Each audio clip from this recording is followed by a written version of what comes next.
Le café, cette boisson si somptueuse, presque impossible de refuser lorsqu'on nous propose une tasse de ce magnifique breuvage.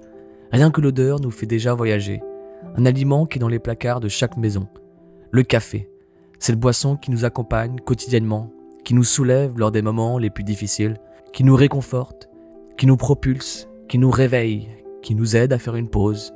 Et oui, le café est définitivement une des drogues les plus consommées dans le monde entier et qui... Wow, attends une seconde. Le café, c'est une drogue ?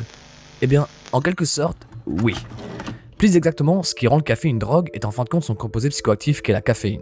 Le 1,3,7-triméthylxanthine, plus connu sous le nom de caféine, est un alcaloïde aux propriétés stimulantes que l'on trouve dans plus de 60 espèces de plantes différentes, dont le thé, le café et le cacao. Aux doses couramment utilisées, c'est un stimulant léger et un stimulant cognitif qui améliore la concentration et l'humeur.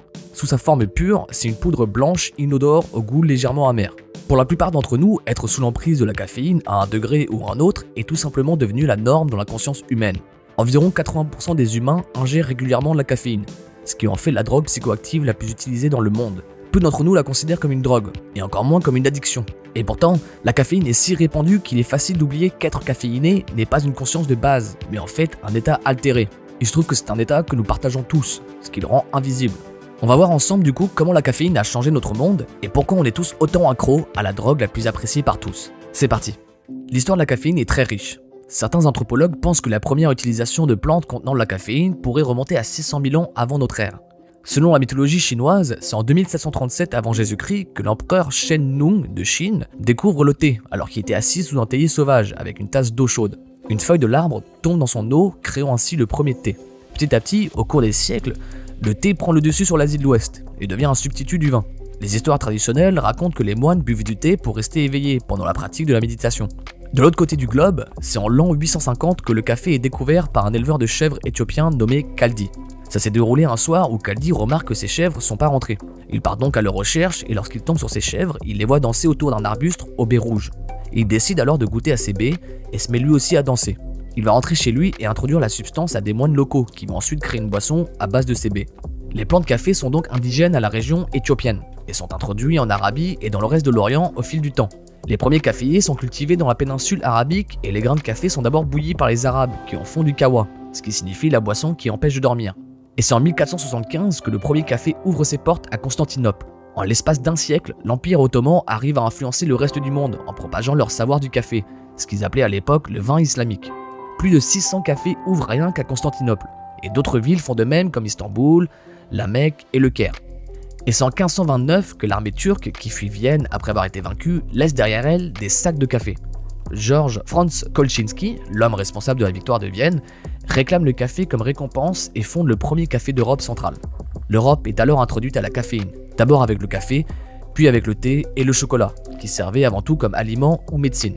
Arrivé au milieu du XVIIe siècle, l'Europe chrétienne a enfin une alternative à l'alcool, et de nombreux cafés ouvrent un peu partout, comme à Venise, Londres ou Paris par exemple. Le thé s'impose également très rapidement, où il devient un aliment de base pour les riches. Pour ce qui est du chocolat, la consommation de cacao sous forme de boisson chocolatée remonte au premier Maya, il y a environ 2600 ans. Et lorsque les Espagnols conquillent les Aztèques, ils commencent à l'importer en Europe, où l'obsession du chocolat n'a fait qu'augmenter du XVIIe au XIXe siècle. Et donc la caféine va ensuite arriver en Amérique, au début du XVIIe siècle. Bien que les cafés fassent rapidement leur apparition, le thé reste la boisson préférée du Nouveau Monde, jusqu'en 1773, date à laquelle les colons se révoltent contre une lourde taxe sur le thé imposée par le roi George III. Cette révolte, connue sous le nom de Boston Tea Party, va changer à jamais la préférence des Américains pour le café. Le monde occidental se rue sur la production de café et de thé, et à la fin du XVIIIe siècle, le café est l'une des cultures les plus rentables à l'exportation. Pour ce qui concerne l'Amérique du Sud, le guarana et le maté sont des plantes indigènes du continent, et on suppose que l'utilisation de ces deux plantes par des peuples anciens, tels que les tribus Guarani, dont le guarana tire son nom, a commencé avant toute histoire enregistrée de cette région.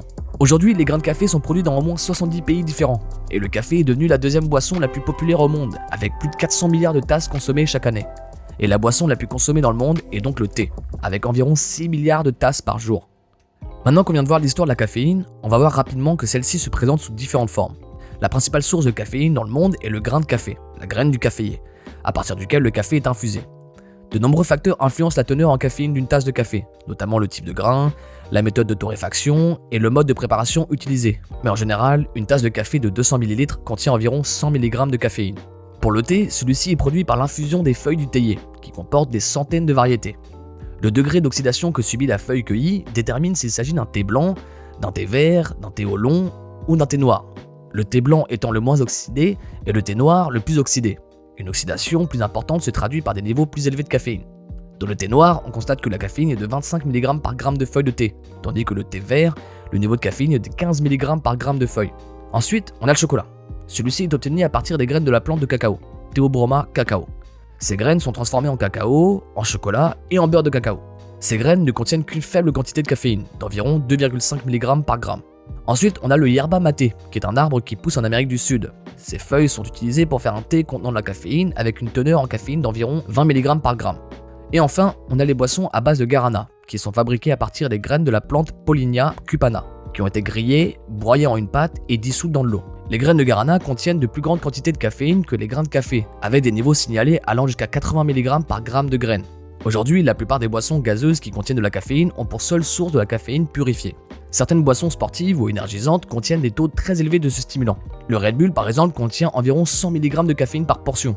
Et les boissons gazeuses comme le Coca contiennent 23 mg par 200 ml et Pepsi 36 mg par 200 ml. Mais alors, comment la caféine fonctionne sur notre corps?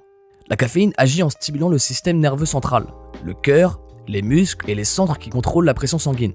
Une fois consommée, la caféine est rapidement absorbée par l'intestin et passe dans le sang. De là, elle se rend au foie et elle est décomposée, en composés qui peuvent affecter le fonctionnement de divers organes. Cela dit, l'effet principal de la caféine se situe au niveau du cerveau. Elle fonctionne en bloquant les effets de l'adénosine, un neurotransmetteur qui détend le cerveau et donne une sensation de fatigue. Normalement, les niveaux d'adénosine s'accumulent au cours de la journée, ce qui nous rend de plus en plus fatigués et nous donne envie de dormir. La caféine nous aide à rester éveillés en se connectant aux récepteurs d'adénosine dans le cerveau sans les activer. Cela bloque les effets de l'adénosine, ce qui entraîne une réduction de la fatigue. Elle peut également augmenter le taux d'adrénaline dans le sang et accroître l'activité cérébrale des neurotransmetteurs dopamine et norépinéphrine par exemple. Cette combinaison stimule davantage le cerveau et favorise un état d'éveil, de vigilance et de concentration. Les métabolites de la caféine peuvent aussi beaucoup contribuer aux effets de la caféine. La théobromine, qu'on retrouve dans le chocolat, dilate les vaisseaux sanguins, ce qui augmente le débit sanguin et entraîne donc une augmentation de la quantité d'oxygène et du flux de nutriments vers le cerveau et les muscles. Et la théophyline, qu'on trouve dans le thé, agit comme un relaxant des muscles et agit également pour augmenter la fréquence et l'efficacité cardiaque. Tous ces changements varient considérablement d'une personne à l'autre et peuvent dépendre de la sensibilité de l'individu à cette substance, de son métabolisme ou du fait que le consommateur consomme habituellement ou rarement de la caféine. Lorsqu'elle est prise par voie orale, la caféine met 15 à 45 minutes pour atteindre ses effets maximaux dans l'organisme, bien que les effets stimulants soient perceptibles dès 5 à 10 minutes. Les effets de la caféine se font sentir le plus fortement pendant environ 2 à 5 heures après le début de la consommation. Mais du coup, quels sont les effets de la caféine? Pourquoi en consommer? C'est quoi l'intérêt? Eh bien, avant tout, la caféine peut bien évidemment nous aider à se sentir moins fatigué et à augmenter notre niveau d'énergie. Comme on vient de le voir à l'instant, la caféine a la capacité de bloquer l'adénosine, et du coup, ce qui peut nous améliorer notre humeur et nos fonctions cérébrales. Cela entraîne une augmentation relative d'autres molécules de signalisation, comme la dopamine et la sérotonine. Une étude a d'ailleurs montré un risque de dépression inférieur de 13% chez les consommateurs de caféine. La caféine peut aussi favoriser la perte de poids, soit en supprimant l'appétit et en réduisant temporairement l'envie de manger, soit en stimulant la thermogenèse, de sorte que le corps génère plus de chaleur et d'énergie lors de la digestion des aliments. La caféine stimule le système nerveux et incite les cellules adipeuses à éliminer les graisses corporelles. La caféine peut également améliorer les contractions musculaires et augmenter la tolérance à la fatigue, et donc peut améliorer les performances à l'effort physique. Des recherches ont montré que la consommation de caféine tout au long de la vie peut réduire le risque de développer la maladie d'Alzheimer. Des études ont également rapporté que les personnes ayant une consommation de café plus élevée ont un risque plus faible de développer la maladie de Parkinson. La caféine semble également avoir un effet protecteur contre 2 types de cancers, le cancer du foie et le cancer colorectal. On entend souvent dire aussi que la caféine peut augmenter la pression artérielle. C'est vrai, mais seulement à travers une surconsommation. Les études faites jusqu'à aujourd'hui ne confirment pas l'idée que le café augmente le risque de maladie cardiaque. Au contraire, il existe des preuves que les femmes qui boivent du café ont un risque réduit. Et certaines études montrent également que les buveurs de café ont un risque d'AVC inférieur de 20%. La consommation de café peut également réduire le risque de décès prématuré de 30%, en particulier chez les femmes et les diabétiques. Mais comme toute chose, il y a des points positifs et il y a des points négatifs. La consommation de caféine est généralement considérée comme sûre, bien qu'elle crée une accoutumance.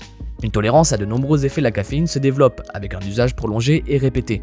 Les utilisateurs doivent alors administrer des doses de plus en plus importantes pour obtenir les mêmes effets.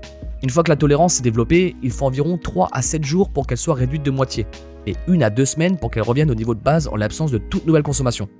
Les symptômes de sevrage comprennent des maux de tête, l'incapacité à se concentrer, l'irritabilité, la somnolence, l'insomnie, des douleurs à l'estomac, de l'anxiété et voire même une dépression.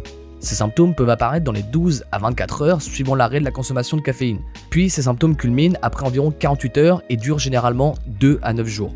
A l'inverse, certains effets secondaires liés à une consommation excessive de caféine comprennent de l'anxiété, de l'agitation, des tremblements, une irrégularité du rythme cardiaque, des migraines et des troubles de sommeil. La grande variation des effets de la caféine sur le sommeil peut être liée au fait que la personne est un consommateur habituel ou non de caféine. Les non-consommateurs signalent une plus grande difficulté à dormir après avoir consommé de la caféine.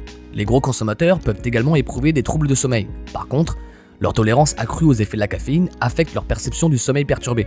Si vous consommez de la caféine et que vous avez du mal à dormir, vous pouvez essayer de réduire votre consommation quotidienne ou éviter de consommer de la caféine 5 à 7 heures avant de dormir, afin de laisser le temps à la caféine d'être métabolisée. Il est bon de noter aussi qu'un surdosage extrême peut entraîner la mort, mais il faudrait l'équivalent d'environ 80 tasses de café pour pouvoir faire une overdose. Donc voilà, c'est la fin de la vidéo. J'espère qu'elle vous a plu et que je n'ai rien oublié. Si vous avez la moindre question, surtout n'hésitez pas. Vous pouvez aussi me rejoindre sur le chat Telegram ou sur le salon Discord que je viens de mettre en place. Je vous laisse tous les liens en description si ça vous intéresse. Ça faisait longtemps que je voulais faire une vidéo sur la caféine, en particulier sur le café, et je sais que maintenant je vais vraiment faire d'autres vidéos sur d'autres drogues légales comme le tabac ou l'alcool par exemple. D'ailleurs, n'hésitez pas à me partager vos expériences avec le café, et dites-moi si vous avez déjà réussi à arrêter le café ou pas, et si oui, à quel point c'est difficile pour vous. Bref, faire cette vidéo ça m'a un peu claqué, plus de ça, ça m'a donné un peu soif aussi. Donc moi, faut que j'aille me faire un café. Du coup, je vous dis à très bientôt pour la prochaine vidéo. Prenez soin de vous, et comme d'habitude, je vous souhaite à tous un très bon trip. Allez, salut!